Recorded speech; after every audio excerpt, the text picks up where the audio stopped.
Diaconesse Jenica Rusescu de Bucarest, Roumanie. Le règne de l'Antéchrist. Je suis diaconesse et je fais l'œuvre de Dieu. J'ai été mandatée par notre Seigneur et Sauveur Jésus-Christ. Mon père était magicien mais il est aujourd'hui berger. Il faisait beaucoup de magie pour gagner de l'argent. Notre famille était très pauvre, aujourd'hui nous avons une entreprise donnée par Dieu. Nous ne sommes ni riches ni pauvres, nous sommes une famille bénie par Dieu. Nous venons servir Jésus de tout notre cœur. Nous étions fidèles dans les petites choses et Jésus m'aimait beaucoup. Il a promis qu'il bénirait ma famille si nous le servions de tout notre cœur. Magicien. Avant que ma famille ne se soumette à Jésus, mon père m'a appris à faire de la magie depuis que j'étais enfant. Avant de commencer, nous faisions des méditations pour que nos sorts soient réels. Mon père était un illusionniste, il installait une scène pour réaliser ses exploits. Il faisait disparaître des objets, il devinait le nom des gens, et il disparaissait encore d'une boîte pour réapparaître ailleurs. Mon père ne faisait pas de tour pour faire paraître quelque chose de réel comme beaucoup de magiciens. Tout ce qu'il faisait était réel, pas de cascade. Il m'a révélé ses secrets. Mon père a fait un pacte avec le diable pour faire de la vraie magie et gagner de l'argent. Il a dit qu'il avait rendu visite à une sorcière et offert son sang pour recevoir le don de la magie. Mon père a également vendu son âme en échange de ses capacités et de ses dons magiques. Je ne comprenais pas parce que j'étais très jeune, je faisais voler et disparaître des objets. Je faisais des choses surnaturelles en m'impliquant dans les forces des ténèbres sans le savoir. Quelle est la différence entre un sorcier et un magicien qui s'engage dans le surnaturel? Il n'y a aucune différence. Le sorcier utilise sa magie et pratique sa religion. Le magicien utilise sa magie pour divertir le public et susciter des applaudissements. Le mot magie vient du mot magic, fantasme, occultisme. Vous qui pratiquez la magie même pour plaisanter, ne le faites pas, vous remuez les forces du mal, c'est de l'occultisme. Tout ce qui est fait pour tromper les gens en faisant de la magie est maléfique. La magie fait partie de l'habileté du maître de la tromperie, Satan. Les tours de magie ne sont pas réels et trompent les gens. La tromperie fait partie du mensonge de Satan. Mon père était illusionniste et créait des illusions d'optique pour tromper les gens. Tout ce qui est illusion est tromperie. L'illusion existe pour tromper et le diable est le père des illusions. Ne soyez pas illusionniste, ce n'est pas une blague. Jésus a sorti ma famille de cette tromperie et nous a offert la solution pour nos vies. Le Seigneur a béni ma famille financièrement lorsque nous lui avons donné notre vie et changé d'avis. Nous nous sommes approchés de Dieu et il a changé nos vies. Nous n'avons pas eu à courir après les bénédictions, elles sont venues à ma famille. J'ai décidé de prier Dieu pendant 90 jours sans interruption. Chaque jour, je faisais 1 heure de prière sans interruption. Chaque jour, je faisais 1 heure de prière au réveil avant de prendre mon petit déjeuner. Il y a eu des jours où le Saint-Esprit m'a donné la force de passer plusieurs heures sans manger. J'ai fait le jeûne l'après-midi et avant la fin des 90 jours, un ange de Dieu m'est apparu. Il a dit, Jésus a une belle promesse dans ta vie et t'utilisera beaucoup sur terre. Enfer. Mon esprit fut ravi à ce moment-là. L'ange m'emmena en enfer, où je vis des gens s'arracher les cheveux de douleur. La scène était déprimante et terrible. Grand était le désespoir et les cris assourdissants dans cet endroit. Des millions de voix résonnaient en même temps dans un gémissement indescriptible. Produit de beauté. J'ai marché dans des endroits de l'enfer où j'ai vu les démons couper les doigts des femmes qui se peignaient les ongles. L'ange a dit que ces femmes étaient des évangéliques qui se trouvaient dans cet endroit pour ne pas avoir renoncé au monde. Langue. Ce qui m'a le plus frappé en enfer, c'est une femme qui était habillée comme une servante de Dieu, mais à cause de sa langue, les démons lui ont tiré la langue jusqu'à 5 mètres et l'ont fouettée avec du fer chaud. Les démons ont passé des charbons ardents pour brûler toute sa langue. Un autre démon a saisi une pelle pleine de pierres chaudes et l'a jetée dans la bouche de la femme. Vêtements, sacerdoce. L'ange dit, tous les chrétiens, hommes et femmes, doivent s'habiller de manière sainte, comme le sacerdoce du Christ, mais ils doivent aussi veiller avec leur langue. L'ange m'a dit de méditer sur ces versets qui parlent des vêtements. Exode 28/4, Exode 35/19, Lévitique 16h32 et Exode 40/13. Exode 28/4. Voici les vêtements qu'ils feront, un pectoral, un éphod, une robe, une tunique brodée, une tiare et une ceinture. Ils feront des vêtements sacrés pour Aaron, ton frère, et pour ses fils, afin qu'ils exercent devant moi le sacerdoce. Exode 35/19. Les vêtements de service pour le service dans le sanctuaire, les vêtements sacrés pour le sacrificateur Aaron, et les vêtements de ses fils pour les fonctions du sacerdoce. Lévitique 16h32. Le sacrificateur qui l'aura oint et qui l'aura consacré pour succéder à son père dans le sacerdoce fera l'expiation, et il revêtira les vêtements de lin, les vêtements sacrés. Exode 40/13. Tu revêtiras Aaron des vêtements sacrés, tu l'oindras, et tu le sanctifieras, afin qu'il soit à mon service dans le sacerdoce. Il m'a révélé la véritable robe du prêtre du Christ. Notre devoir en tant que prêtre de Jésus est de nous habiller d'une manière sainte qui ne provoque pas de scandale. Inceste. L'ange m'a emmené dans un endroit où se trouvent des gens qui pratiquent l'inceste. Il y a des frères qui ont eu des relations sexuelles avec leurs sœurs. Il y a des parents qui ont abusé de leurs enfants. Bestialité. Hommes ayant eu des relations sexuelles avec des animaux, pratiquant la bestialité. Violeurs et pédophiles. J'ai aussi vu des violeurs et des pédophiles en enfer. Meurtriers.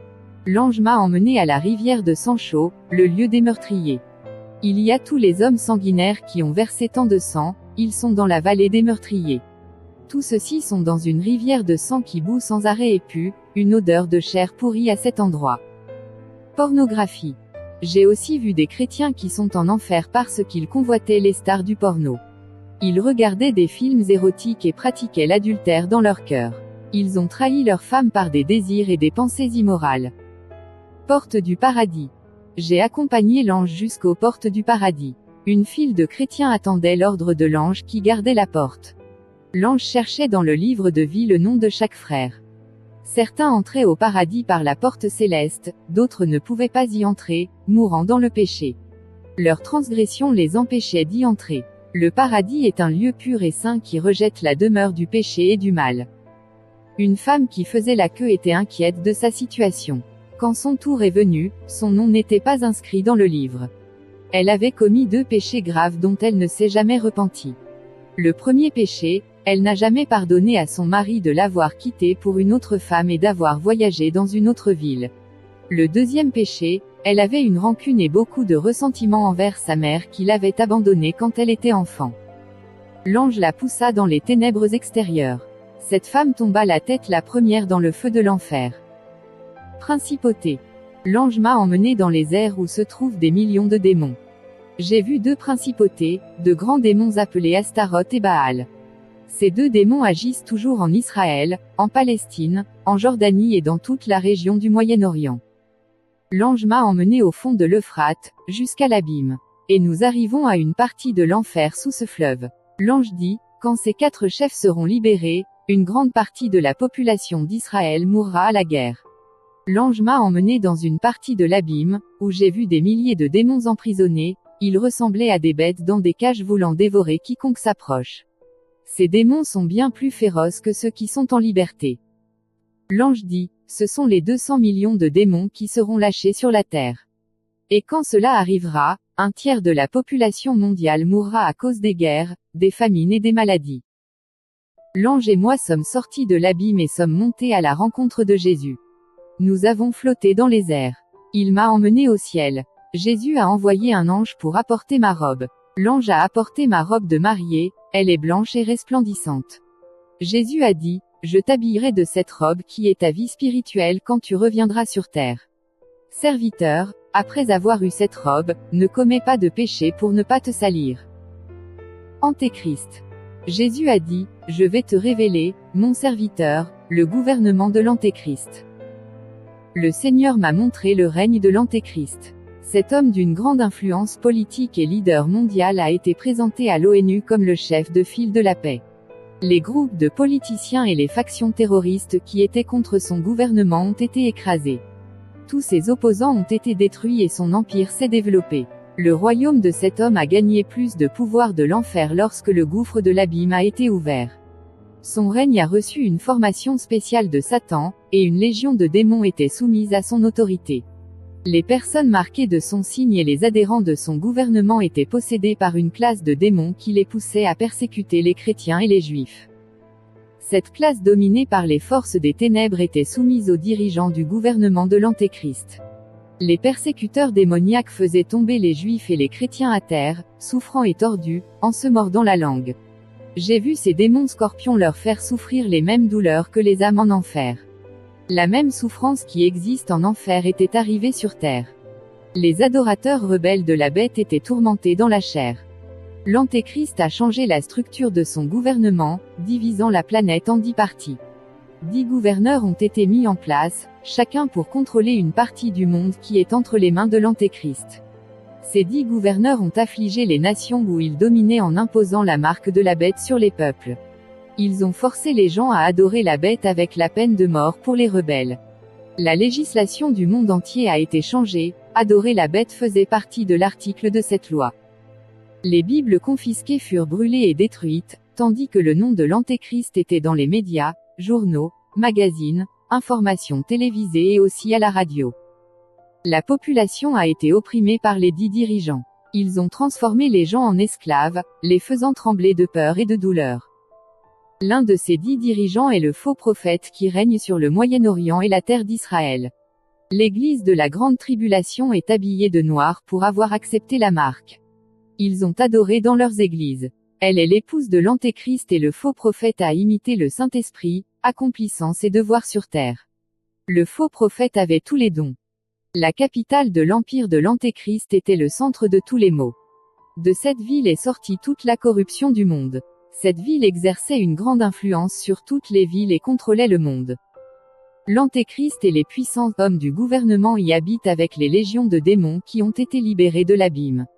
Toute la force sortait de cette cité maléfique pour souiller les gens. C'est de cette ville qu'il laissa l'ordre d'exécuter les chrétiens fugitifs. J'ai vu une force obscure, semblable à une couverture noire, sortir de la ville. La force obscure irradiait le monde entier comme une lumière noire. La haine de détruire le peuple d'Israël était dans le cœur du monde entier. Tout le peuple de Dieu d'Israël et des autres était caché de la fureur de l'Antéchrist. Le siège de la fausse religion de l'Antéchrist se trouvait dans la capitale, où il commandait toutes les églises du monde. Des troupes du monde entier travaillaient pour l'Antéchrist. De cette ville satanique, des lois furent adoptées qui libéraient le mariage pédophile des enfants et des adultes. Les hommes mariaient des hommes et des femmes avec des femmes. Les lieux de pratique sexuelle n'étaient plus à l'intérieur des maisons de prostitution. Les relations sexuelles avec des prostituées étaient pratiquées sur les places publiques. Tous les passants assistaient à toutes sortes d'orgies. Le gouvernement de l'Antéchrist ordonna la création de bordels en plein air pour plaire aux gens. Tous les dirigeants de l'Antéchrist organisèrent des spectacles sexuels sur les places des villes. Les enfants qui passaient dans les villes voyaient toutes ces scènes pratiquées sur les places. Tout cela rendait les enfants encore plus immoraux, les encourageant à avoir des relations sexuelles avant l'âge de 10 ans. La scène de prostitution a été installée au centre de la ville pour que les gens puissent se livrer à des orgies sexuelles. Parfois, pour attirer l'attention du public, 2 femmes se mettaient nues et faisaient l'amour en direct. L'autre jour, 2 hommes pratiquaient le sexe en plein air sur scène. Cette ville est la Grande Babylone qui prospérait grâce à son commerce dans le domaine de la prostitution et du trafic de drogue. Toutes les drogues étaient vendues légalement dans les foires. J'ai vu la grande volonté de Dieu contre cette ville et sa religion qui blasphémait le nom de Dieu. J'ai vu le tonnerre envahir les cieux. Et l'Antéchrist, avec les gouverneurs, détruit le système religieux de la fausse Église. L'Église a été détruite pour ne pas interférer avec le règne de l'Antéchrist. Tout le groupe qui faisait partie du faux système religieux a été massacré par les troupes de l'Antéchrist. La religion étant détruite, l'Antéchrist se considère comme le centre du monde. Il se tient à la place de Dieu. Un grand tremblement de terre s'abattit sur cette ville et la détruisit complètement.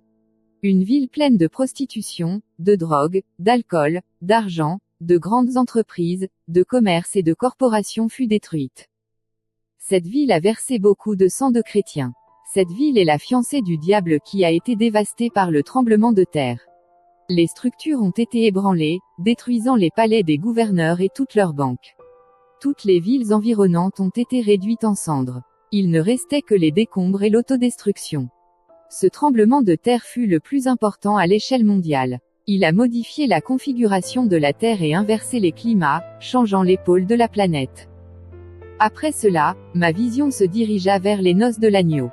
L'épouse de Jésus se préparait pour la fête. Elle était vêtue de fin lin, revêtue de la tenue royale, qui est le costume de l'épouse de l'agneau. Ma vision s'est portée sur le pays d'Israël, où j'ai pu voir des millions de soldats communistes et musulmans de divers pays. Tous étaient dirigés par l'Antéchrist et le faux prophète qui ont été rejetés par le peuple d'Israël qui a découvert la tromperie de ces deux bêtes. Jésus descendit du ciel sur un cheval blanc et anéantit toute la multitude de soldats et de gens qui voulaient attaquer Israël. Ces soldats avaient de grandes armes de destruction et furent tués. Jésus parla simplement et ses paroles devinrent une épée tranchante qui brisa tous les ennemis d'Israël. J'avais tellement peur du sang qui coulait à flot à cet endroit. On aurait dit une rivière de sang qui coulait dans les rues de la ville. Jésus a dit, « Ma servante, ce jour viendra et ce sera ma grande vengeance contre les ennemis de mon peuple et les ennemis restants du millénaire sur la terre. » L'enfer et le lac de feu. J'ai aussi vu dans la vision deux anges puissants qui enchaînaient le faux prophète et l'Antéchrist. Les deux furent jetés vivants dans l'étang de feu ardent.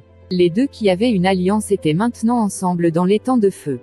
Ils étaient ensemble avec l'armée de soldats qui avaient encerclé la terre d'Israël. Le lac de feu où les deux hommes furent jetés n'est pas l'enfer où se trouvent les âmes à ce moment-là.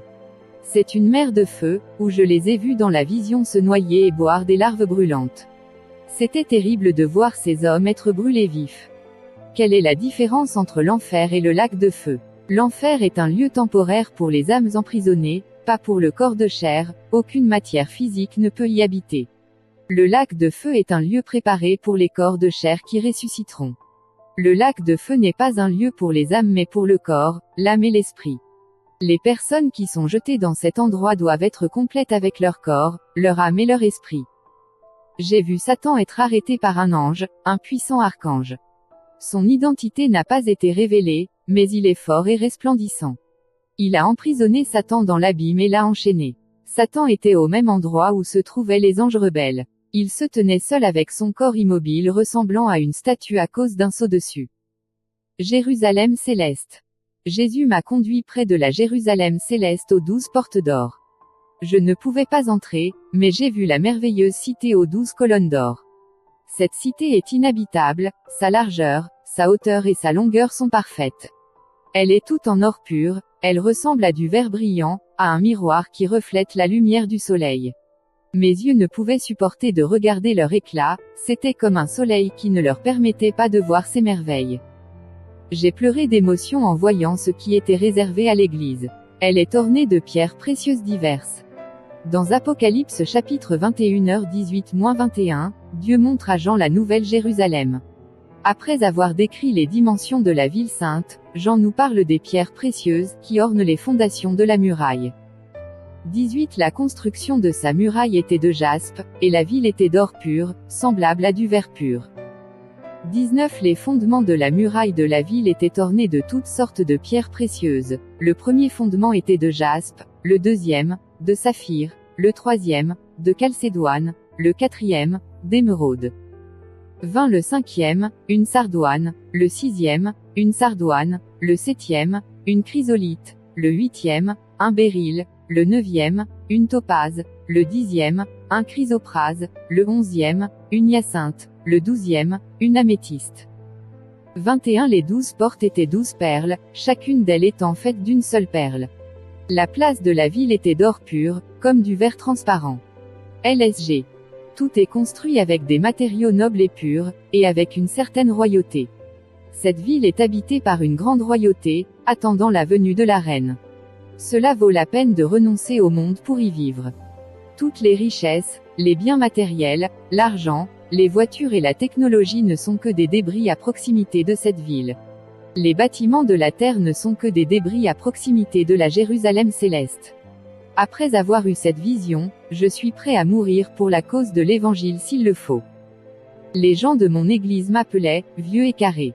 Je leur ai dit que la nouvelle Jérusalem était carrée et que pour s'y adapter, nous devions être carrés comme elle.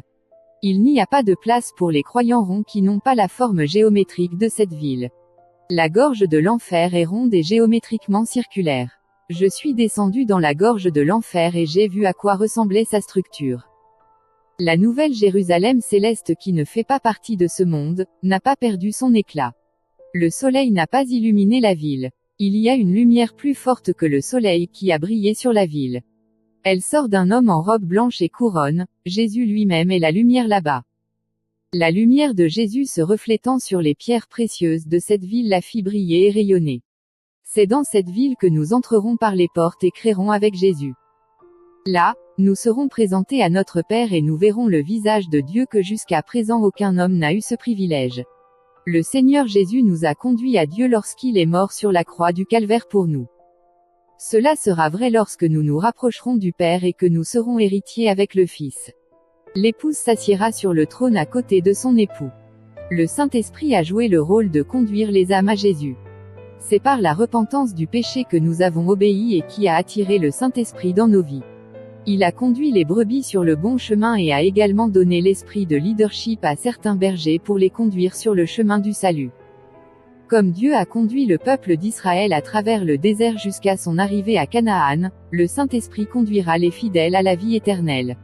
Église du Seigneur, réveillez-vous au grand jour de la rencontre avec l'époux. Jésus va épouser une église sans ride ni tache. Gardez-vous pour l'époux. Je suis prêt à vivre une vie sainte et pure pour rencontrer Jésus. Il est à la porte, prépare-toi à recevoir un câlin de Jésus ce jour-là. Ta persévérance dans la vérité t'y conduira.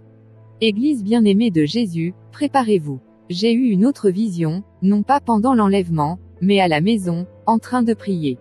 L'épouse est un pas plus près d'être enlevée. J'ai vu Jésus avec les bras tendus pour l'accueillir. L'épouse que j'ai vue dans la vision était prête à recevoir l'époux.